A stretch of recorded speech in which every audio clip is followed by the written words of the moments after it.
जिहाद जैसी शब्दावली से मुसलमानों को संदेह के घेरे में धकेलना समुदाय के साथ नाइंसाफी। अनीस मंसूरी का बड़ा बयान।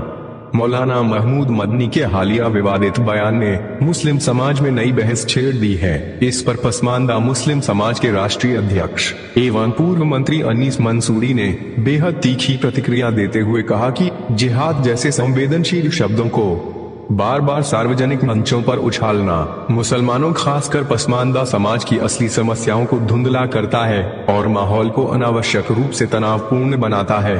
अनीस मंसूरी ने कहा, मदनी साहब के बयान से मुसलमानों को फायदा नहीं बल्कि उल्टा नुकसान हुआ है। ऐसे शब्द बहुसंख्यक समाज के मन में गलतफहमियां पैदा करते हैं और समुदाय को संदेह के घेरे में ला खड़ा करते हैं। यह नेतृत्व नहीं, मुसलमानों को गुमराह करने का तरीका है।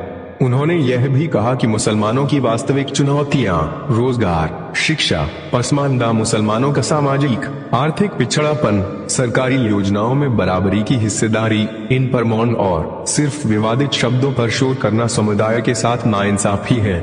मंसूरी ने कहा, अगर मौलाना महमूद मदनी सच में मुसलमानों को मुत्तहिद, एकजुट करने और उनकी फलाह बहबूदी की बात करते हैं तो सबसे पहले उन्हें अपने ही सगे चचा मौलाना अरशद मदनी से दुश्मनी खत्म करके एक होना चाहिए। यह भी एक जिहाद है और सबसे जरूरी जिहाद।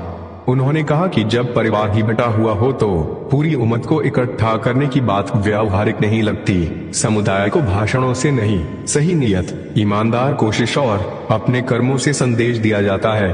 अनीस मंसूरी ने स्पष्ट कहा कि पसमानदा समाज किसी भी ऐसी बयानबाजी का समर्थन नहीं करेगा जिससे देश का सामाजिक ताना बाना कमजोर हो या मुसलमानों की सुरक्षा और भविष्य पर असर पड़े।